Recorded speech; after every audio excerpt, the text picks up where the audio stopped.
Apple juice has a long history that dates back to ancient times, with early mentions appearing around 400 BC during the Roman era.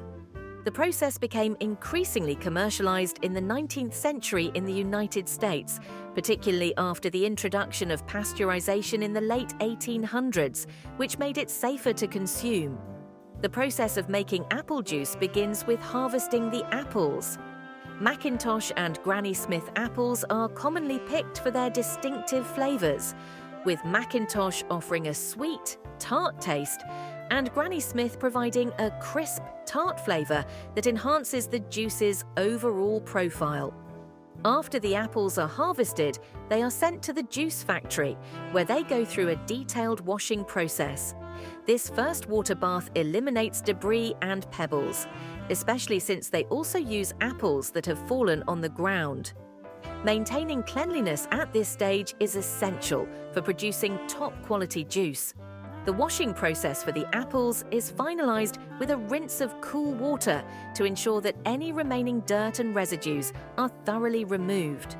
This step is essential for maintaining cleanliness and hygiene, as it helps to prepare the apples for juicing while ensuring the final product is safe.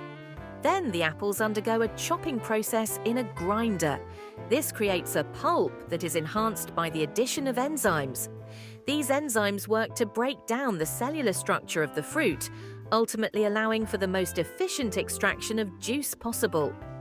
Following the chopping process, the pulp is transferred to rotating shafts, where it undergoes a pressing action as the shafts turn.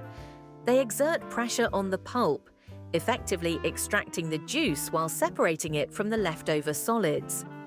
The rotating shaft machine is fitted with a built-in filter that captures the skins, seeds, and stems, ensuring that only pure juice is extracted. Quality control is rigorous at every stage of the process. Samples of juice are taken for evaluation to assess its quality and ensure that production standards are strictly followed. Next, the juice is filtered once more in specialized containers to eliminate even the tiniest undesirable particles. The next step involves pasteurization, where the juice is first introduced into a heat exchanger at 20 degrees Celsius and then heated to 85 degrees Celsius.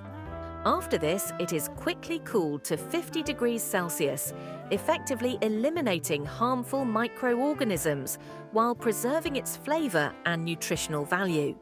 Enzymes are then added to hydrate the pectin, aiding in the subsequent filtration stage. This involves an ultrafiltration process, during which fiber membranes with tiny pores capture even the smallest particles. As a result, the apple juice is now fully purified and ready for another quality control check to assess the taste and flavor. The process then moves to its final stage, where the containers are filled. These small drink containers are filled quickly and are subsequently hermetically sealed to maintain their freshness. Thanks for watching another episode of Behind the Make. We'll see you in the next video.